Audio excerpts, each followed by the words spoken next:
Bien, vamos a resumir entonces lo que sería la falla por corte. Entonces podemos poner acá, vamos a repetir esta parte, sería falla por corte en los roblones. Entonces, la carga máxima que puedo resistir a través de la falla por los roblones va a estar dado por la tensión admisible del material. En este caso es de los roblones, o sea, la falla estaría dada por el material con que están hechos los roblones o los pernos, los tornillos, lo que fuese. ¿Cuáles son las secciones que están trabajando para este esfuerzo? ¿No es cierto? O sea, yo les decía que el perno cuando está trabajando acá y es sometido al esfuerzo portante, tiende a separarse. Entonces, esta parte tiende a ir para allá y estas otras dos tienden a venir para acá. Y es ahí donde aparece la sección sometida a las tensiones tangenciales. Entonces, acá aparece la tensión tangencial, ¿no es cierto?, en las dos caras. Por lo tanto, la cantidad de secciones que están sometidas al esfuerzo cortante va a depender de la cantidad de pernos, en este caso le hemos llamado N, el número de roblones, y además porque tenemos dos secciones transversales sometidas al corte, esta y esta, es decir, acá y acá. Por lo tanto, acá aparece N, que sería la cantidad de pernos que tengo, acá tengo 3 en este caso, multiplicado por el número de secciones sometidas, en este caso serían 2, y por el área de la sección transversal, que sería pi por el diámetro phi elevado al cuadrado sobre 4.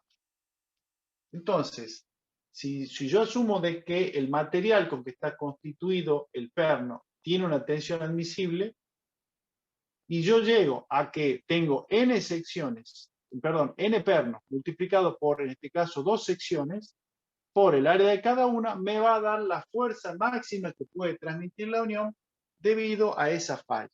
Entonces, por eso lo terminamos con el número 1. Sería la primera carga máxima ante la falla por corte de los rublones.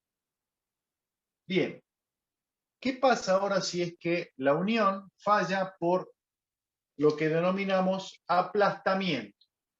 O sea, si yo tiro la planchuela hacia acá, la estoy tirando hacia acá, hay una zona de contacto que está en este sector,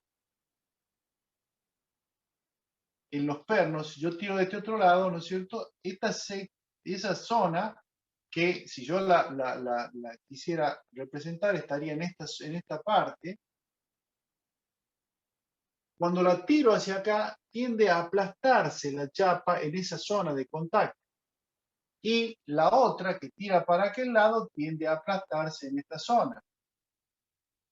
Es decir, la planchuela, ¿no es cierto?, que tira para allá tiene esta zona de contacto. Y las dos curvas juntas que tiene para acá tienen la otra zona de contacto. Entonces, eso es lo que denominamos, o ese efecto es el que vamos a denominar falla por aplastamiento. Profesor, el aplastamiento es en I, en el eje I, vertical. ¿Cuál es el eje? No entiendo.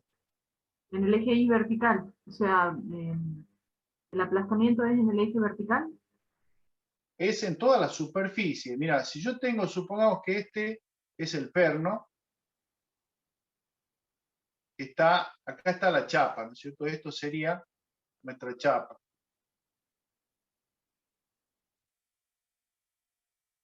Y este es el agujero que tengo en esa chapa.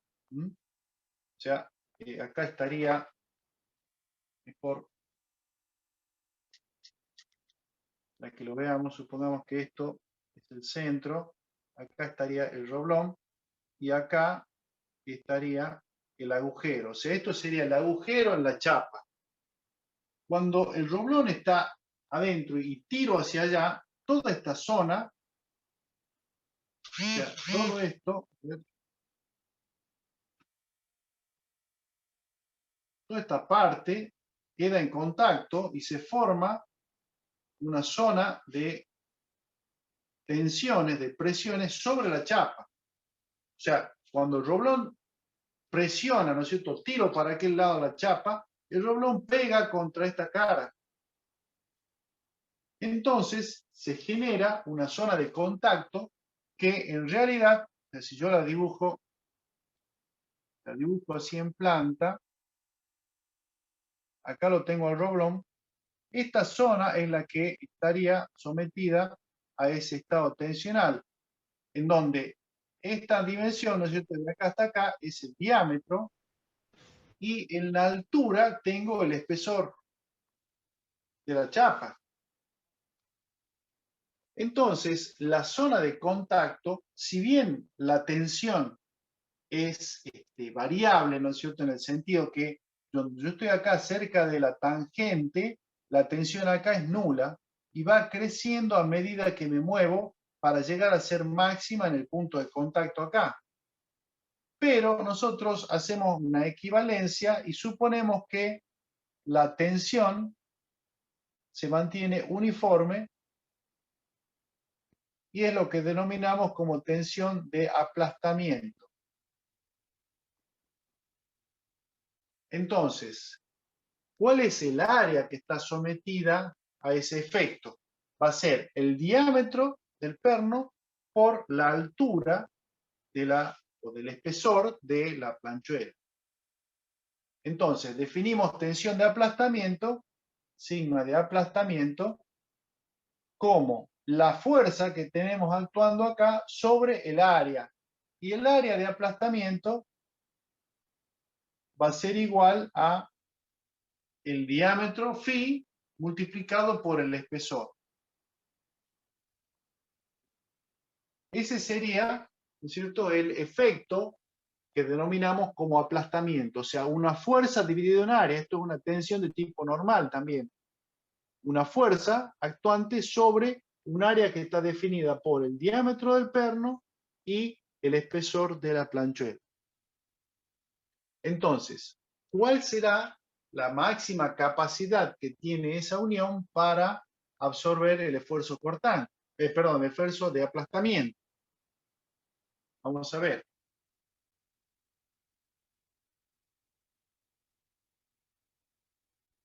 Bien, si suponemos que el espesor de la chapa es distinto, ¿no es cierto?, que el espesor de los cubrejuntas, vamos a tener que hacer un análisis para ambos por separado. Entonces vamos a poner un P sub 2, que es para el aplastamiento en la chapa. ¿Cuánto vale la capacidad que tiene la unión para absorber por el tema de aplastamiento en la chapa? Acá de nuevo hacemos la simplificación o asumimos que la carga P se divide directamente en el número de roblones. Y la tensión límite que yo voy a adoptar va a ser la tensión de aplastamiento admisible. O sea, yo tengo la tensión de aplastamiento admisible multiplicando, ¿no es cierto?, por el área correspondiente. ¿Y cuál es el área? En este caso, si yo estoy analizando la planchuela, la chapa, en este caso, la zona de contacto es esta y esta, ¿no es cierto?, que sería del otro lado. Entonces tengo, por un lado, tres elementos que están resistiendo, o sea, aparece el factor N, que es la cantidad de pernos. Y el área, habíamos dicho que era igual al diámetro multiplicada por el espesor. Entonces acá tendremos phi multiplicado por el espesor. Y en este caso el espesor al que corresponde sería el espesor de la chapa que estamos analizando. Entonces, tengo la tensión admisible por aplastamiento, tengo la cantidad de pernos y el área definida por el diámetro multiplicado por el espesor. De esa forma encontramos una capacidad máxima P sub 2, ¿no es cierto?, cuando el aplastamiento se produce en la chapa, en este elemento. De la misma forma podemos analizar o sea, sería la tercera, ¿no es cierto?, el aplastamiento en los cubrejuntas. Los cubrejuntas en general tienen un espesor menor que la chapa. Y como son dos, ¿no es cierto?, sumados los dos, en general, me dan un espesor mayor que el de la chapa. Por lo tanto, la tensión de contacto que voy a tener acá va a ser menor. Pero lo mismo podemos hacerlo al análisis. ¿Cuál será la capacidad entonces por aplastamiento de los dos cubrejuntas? Sería la tensión de aplastamiento admisible multiplicado por ¿qué cantidad de roblones tengo? Nuevamente, tengo 3 roblones. Pero fíjense que cada uno de ellos tiene aplastamiento abajo y arriba. O sea, tengo en este caso y en este caso el mismo perno. O sea que acá voy a tener n, porque son n roblones, multiplicado por 2, porque son dos zonas, la de abajo y la de arriba, y multiplicado por el área. Y el área va a estar dado por el diámetro y el espesor de la planchuela correspondiente al cubrejunta ahora. O sea, EC. Entonces, la tensión admisible por aplastamiento multiplicado por el área total, y el área total va a ser el número de roblones por las dos planchuelas, arriba y abajo, y por el área de aporte de cada uno, que sería el diámetro del roblón y el espesor de la planchuela. De esa forma hemos obtenido otra carga máxima que está dada por el aplastamiento en la planchuela y el aplastamiento en los cubrejuntas. ¿Está claro esto? Yo no. ¿Qué es lo que no entiendo? ¿A qué se refiere usted con el aplastamiento? Porque yo lo que estoy viendo ahí del aplastamiento, usted me da a entender a mí que, por ejemplo, que ese torno aprieta las dos chapas en la parte del medio. Y eso es lo que yo entiendo que está aplastándolo. Y usted me dice que son dos secciones y la tercera que está al costadito de la chapa que usted marcó en el medio. Bueno, cuando yo analizo la chapa esta que tira para aquel lado, esta chapa está aplastada acá. O sea, si yo la aíslo, hagamos solamente el esquema de la chapa del medio. La chapa del medio, yo la aíslo acá.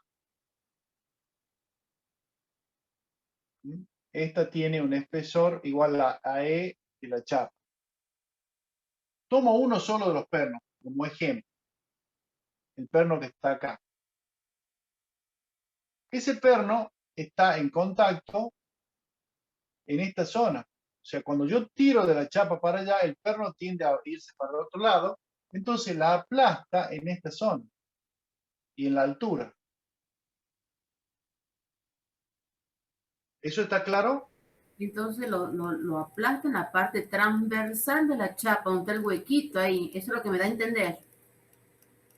Claro, el hueco, ¿no es cierto?, está ocupado por el perno. Entonces, la zona de contacto es el perno que presiona la chapa. O sea, el perno, cuando está tirado de este lado, tiende a ir para acá. Y la chapa tiende a ir para allá. Entonces, la zona de contacto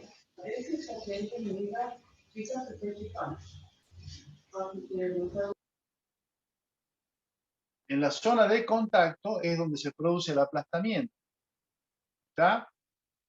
Es como si yo tuviese, supongamos que esta es la chapa, mi mano es la chapa.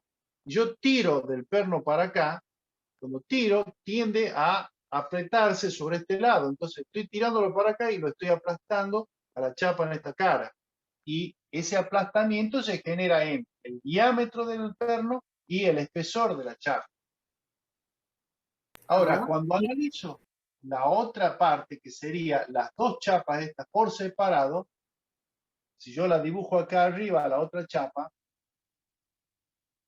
la voy a dibujar separada, y el mismo perno está acá, cuando yo tiro de la chapa para aquel lado, el perno presiona de este lado.